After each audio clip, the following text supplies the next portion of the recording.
Okay, our next storyteller, when I asked him if he had done the Age app, he said that he hadn't, but it's really like science fiction because plastic surgery is so good now that none of us are ever going to look like that. And I agree with him. Please welcome to the stage John Flynn. Yes. I like how you're running like Price is Right style. Oh, thank you. I was thinking, what's that Haru running? Never mind. Thank you. Thank you, person who got that. John, you have to choose your screenwriter. Oh, okay, my screenwriter. Is it? Oh, yeah. Do you want to read it? Sure.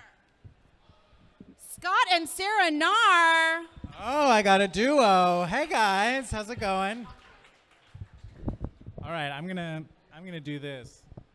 How's it? Is it better? Can you guys hear me? Am I hearable? I'll use my theater training and try to project louder. How's that? All right, cool. We're all having the best time. I love it. All right. So like most people, I would say high school was not my best look. I had very long hair that I parted in the middle that my friends would later refer to as vagina head.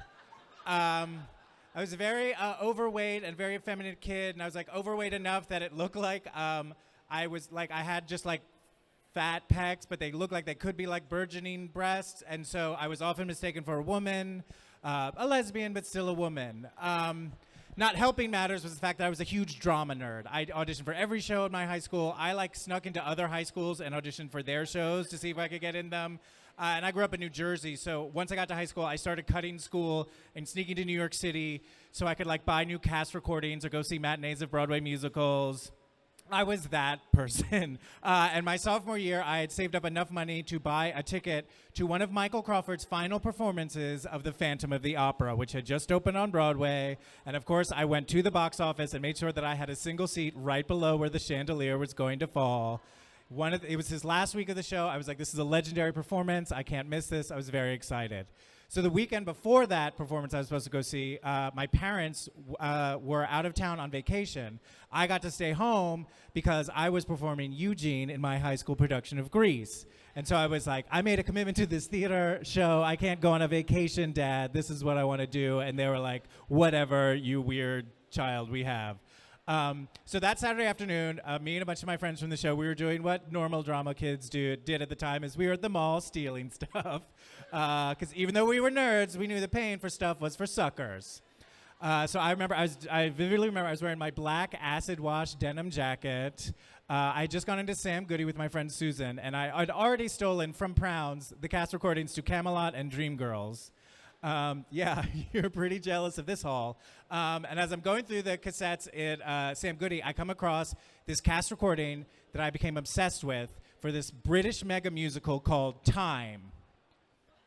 Right, none of you have heard it. Let me quickly explain Time to you guys. So Time was this musical that happened in London.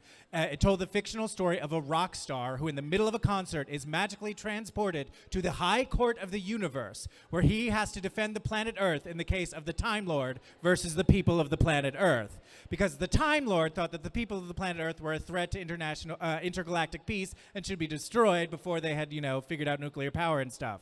So they were like, I know, let's just transport some rock star. He can defend the planet Earth. Don't worry, he does a great job. The Earth is spared, and they magically transport him back to his concert the second he was gone, so no one is even aware that he was gone. Now, in the show, the role of the rock star was played by David Cassidy, and the Time Lord was played by a hologram of Laurence Olivier. It was honestly the last thing he did before he died. He recorded all of these lines, and they made a hologram of him, so he never had to go to the theater, but he was a part of the show. So I had heard about this, and I was like, oh my God, I need this cast recording. I find it. I'm like, awesome. I slip it into the secret pocket of my jacket. My friend Susan and I were walking out. Of course, we get 10 steps when some security guy grabs us, drags us into the back, and we're in the back, and I don't know what comes over me. Before they say anything, I just go, let the girl go. She has nothing to do with any of this. And I'm sure they're like, wow, this lesbian is really defending her girlfriend. They find that Susan doesn't have anything, so they let her go. They find all of my ill-gotten show tunes, and they call the cops. Now, I have nothing against the cops, but the kind of cops they send to the mall to bust kids are not the noble 9/11 cops. So I get these two guys who, handcuff me, and they take me on, a walk of shame throughout the entire mall before we even go to their car. And not to brag, but this was the 32nd largest mall in the state of New Jersey at the time, so it was a very long walk. So we're in their car, and they're driving me to the station, and I don't know what comes over me, but I'm in the back, and I'm just like, hey, is this going to take long? Because I have a show tonight that I have to get to, and it's really important. And they're like, oh, you have a show tonight? Oh, maybe you should have thought of that before you broke the law, kid. And I'm like, yeah, no, but seriously, how long is it going to be till we can get out of here? And they're like, well, we need one of your parents to come to sign you out. And I was like, oh, my parents are out of town. They're like out of state on vacation. Like, they're not around. And they're like, well, it looks like someone's spending the night in jail.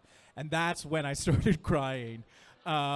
Like all of this, and then one of the cops turns around and goes like, yeah, you better cry, kid. Like, fuck you. Like, who is this cop? I'm sure he jerked off to the thought of my tears later that night.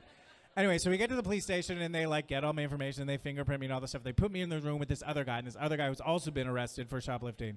And like where I'm all like scared and nervous and whatever, he's like this angry guy. He's just like pacing the room, and he's like kicking chairs, like punching the wall. And I'm just like, oh, I don't want to piss him off. And so then after a while, he like sort of comes down. And he's like, so what are you in here for? I'm like, stealing. He's like, what did you steal? And I'm like, the cast recording to this British musical Time. I don't know if you've heard about. It's about this Time Lord. And he's like, no. And I was like, oh, no, that's fine. And I go, what did you steal? And he goes, a quarter. And I'm like, a quarter?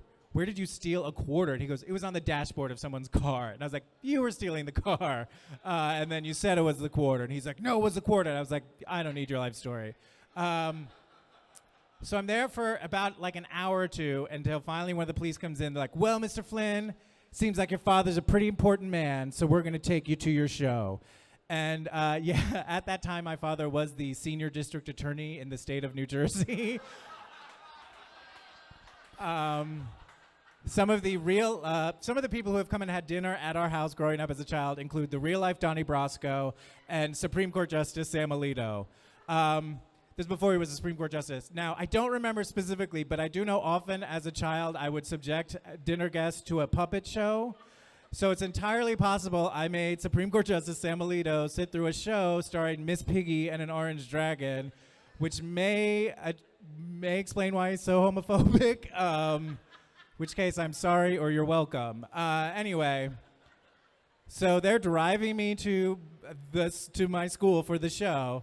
And as we're driving there, the whole time they're like, you're Terry Flynn's son. Your father's a good man. You should be ashamed of yourself. I'm like, you don't know him. Anyway. So it's like 7:45, and we're pulling up at the school, and, you know, we're doing Grease. It's a very popular show. There's a huge line of people all the way outside the school. So as we're pulling up, one of the guys turns around and goes like, oh, you want to be a big star? You want people to notice you? Well, why don't we help you out? And he turns on the sirens and the lights. So all of this is going on as I drive up. They've re-handcuffed me. They take me out. They walk me past this line of people coming to see Grease, which, of course, includes teachers, my friends, their parents, all of that. They get me inside. They're like, someone needs to sign you out. I'm like, who? They're like, you need to find someone.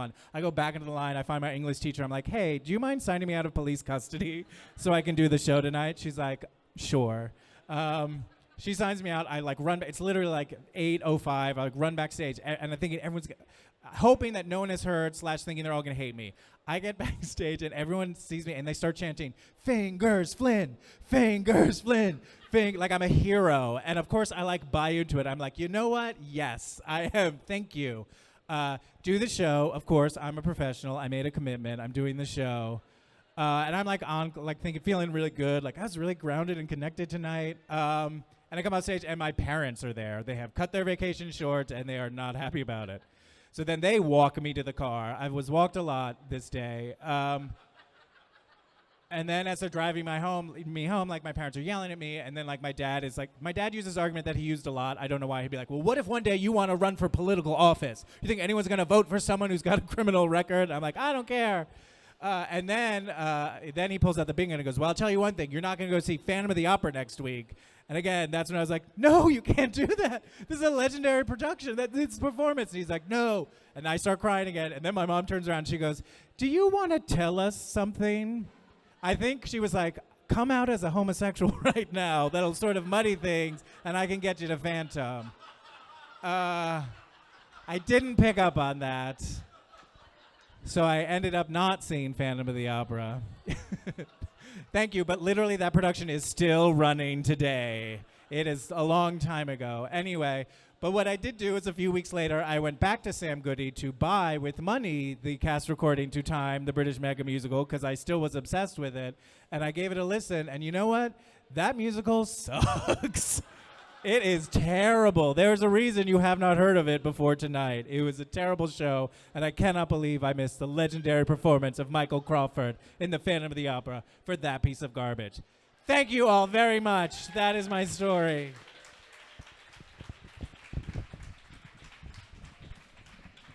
Yes, John Flynn.